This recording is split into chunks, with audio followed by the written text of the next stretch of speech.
this feels good. Yep. That's a freaking bait. If it's not a drum or something. It feels weird.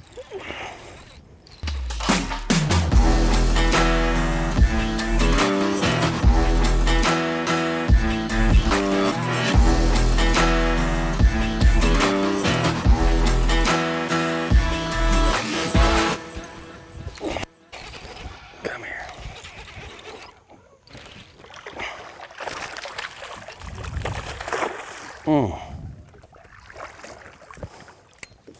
It's not a bad way to start. It's fat, stocky.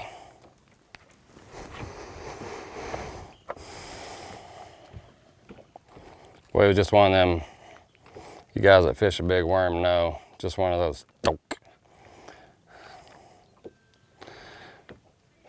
Got him.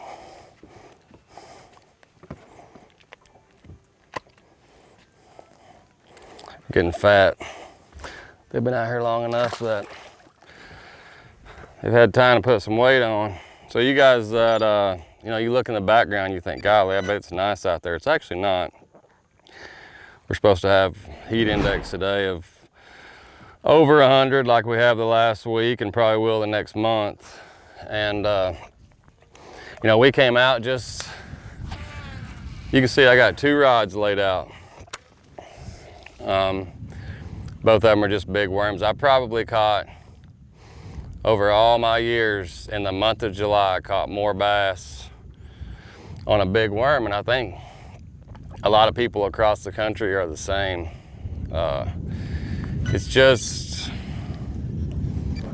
I mean, it's just harder for them to pass up, you know, dragging it down there slow, and I can fish it over anything. I actually, right there on that cast, I pulled up here to fish a brush pile, and on this side of it, there's kind of a hard spot, and I didn't scope up there. I just looked, and I never got bit on that first cast in it. In the pile, it was on this side on the hard spot. So they move around a lot. Like, there's another bite. I let go of it.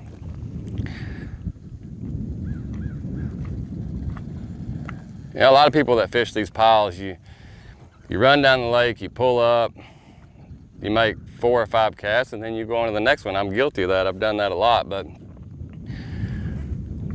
you don't realize how they use the pile, and just, you know, some days they may just sit in it. Some days they may use it to suspend. Some days they just want to be around it. There's days that I've caught every bass, you know, deep in the pile. Some days they're not in the pile. They're just around it. They just use it almost, you know, almost like a guy like a buck would use a scrape. So a lot of times, you know, I'll fish a pile 2 or 3 times in a day, you know, just because the sun moves, changes the shade. There's a lot of that kind of goes into it. But I know there's a lot of baits now, you know, you can throw a drop shot in it, and you can throw all this other stuff. But day in, day out, you can drag a big worm through it. You're gonna get a bite. And typically, just like what happened, the first cast, it's just like anything else, you know, if he's there, he's probably gonna bite. And if there's a bunch of them there, you kind of spook them a little bit.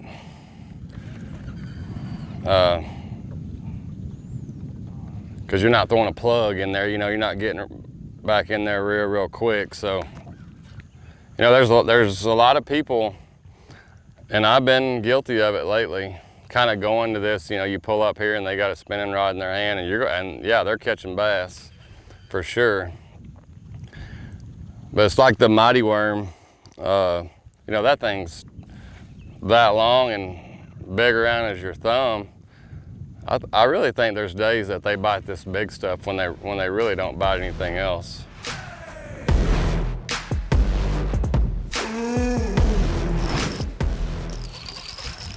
Oh gosh. Mighty worm got him. I just think that this time of year, these big, that fish ain't, worm's almost as long as he is. I mean, he's a chunk, but I just think these big worms just trigger something. Cool thing about the mighty worm is you can literally bite the end of it off and still have a giant worm. It's just an old rocky spot. There's really not any brush here. Since the clouds are still pretty thick, I thought I'd stop. You gotta have a meat stick with this mighty worm though. I finally found a rod that I really like, and it's a dragger. It's 7/6, and it's actually like heavier than what I would flip with, but down there real deep, you know, catching up all that slack, you gotta have something big. It's the same rod on that Texas rig where I can get them out of the brush. You know, this lake, gosh, has hundreds of brush piles. Actually, too many brush piles if you ask me. You know, there's been dudes lately that's just gotten on this kick of dropping a big tree everywhere that there's a high spot or a hard spot. But what makes one, you know, we're in the hot part of the summer, July, and you know, this pile that I'm fishing now is it sets on the edge and then it drops right into the river channel, and you know, those are really good for this time of year just because of that cooler water. They're not real deep, you know, the pile's probably sets in 20, 25. But I'll run a lot of kind of stuff, you know. Some of these piles, actually, you can catch a big fish out of any of them, but you know, if there's a pile that's isolated, you know, back in some shallower water, you know, even the back of a creek, that's a great way to catch a big fish, because a lot of times them ones like that old bass, he wants to own that, you know, he wants to own that pile. You're probably not gonna find a whole big school, you know, in that shallow water, but it's a good way to catch a big one. You know, not all these fish want to do the exact same thing, so they'll be scattered out. And you know, I kind of think that after they spawn, they all come out, group up, and that's where you hear the term, you know, schools, mega school, and stuff like that. And then it always seems like, you know, late June, the 1st of July, I don't know if it's because of fishing pressure that they bust up, or if it's just because it's that time of year and they want to, because I hardly catch them out of brush the 1st of June. It's usually, you know, hard spots, drops, but it seems like they want to, they'll kind of bust in these little wolf packs of 3, 5, 7, and they'll go and just scatter out. And some, you know, some will get on brush, deep brush, shallow brush, some chase bait, but point of the story is they just kind of scatter out. And even though the deep fishing's still good, I just don't think the schools are as big, so you got to hit, you know, a lot more spots in the day than you would June, or I do anyway. So we're gonna pull up here, and that's actually marks a pile. And one thing I don't want to do is shut down right on top of it. This is what I do. Like, you can just hit that. I'm 388 feet, which is a football field, and it'll count down. I get about 150 feet out. That's whenever I'll put the trolling motor down. You just don't want to shut down. It doesn't matter if it's a brush pile or a point or something. You know, so how I'm going to fish this, it's literally, I want to crawl it through this brush. And there'll be some, you know, every brush pile is a little different. Like, some's got limbs way up there and some's pretty tight to the bottom. Like right now I'm on a limb that's pretty high. And a lot of times I'll try to, if there is a limb, I'll pull it up there and let that weight kind of get on the limb and just shake it. And if there's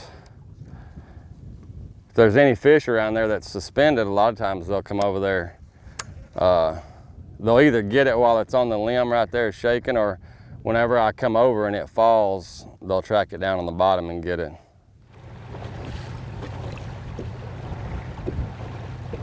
One thing I always kind of look for is you can see the pile there, it's got some fish in it, but you see how the trunk is down there and the limbs actually lay up.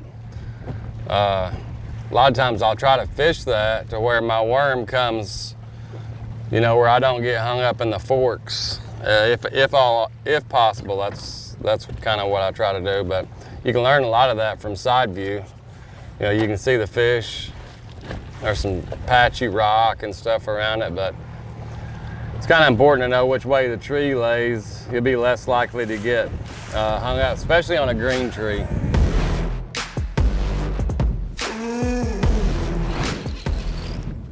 Oh, this feels good. Yep. That's a freaking bait. If it's not a drum or something. It feels weird. I have never done that. Caught a smallmouth on a big giant mighty worm.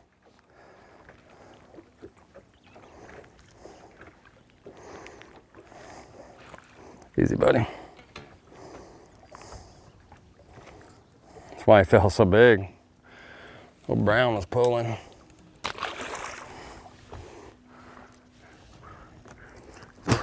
There's really no brush on this. Like we still had some, we still got some clouds kind of lingering, and I fished a couple piles and didn't have a bite. So I went back to just a deep point that dumps into the river channel. And that's why I got the mighty worm on instead of a Texas rig. All it is really is a big, giant, shaky head.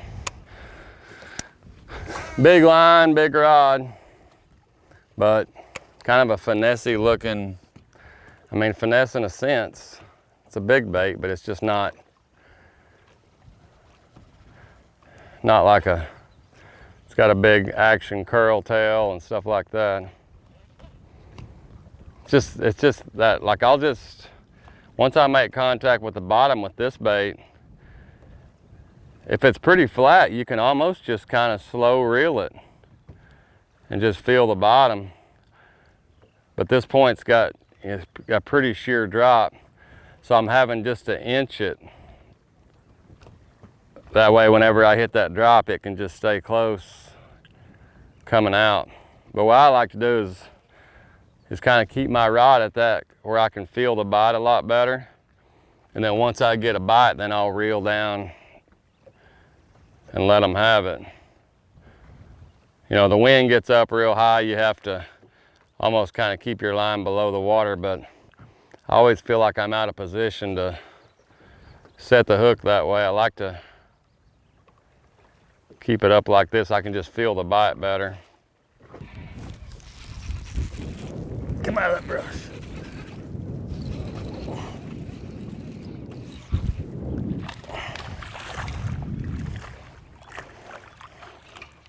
Cast it all around it. It just wouldn't come out. Literally just threw right in the center of it, almost like I was flipping, and as it was sinking, he got it. Every day is different. Every brush pile can be different. It's hot. We've caught several. Hope you guys learned something. Thanks for riding along.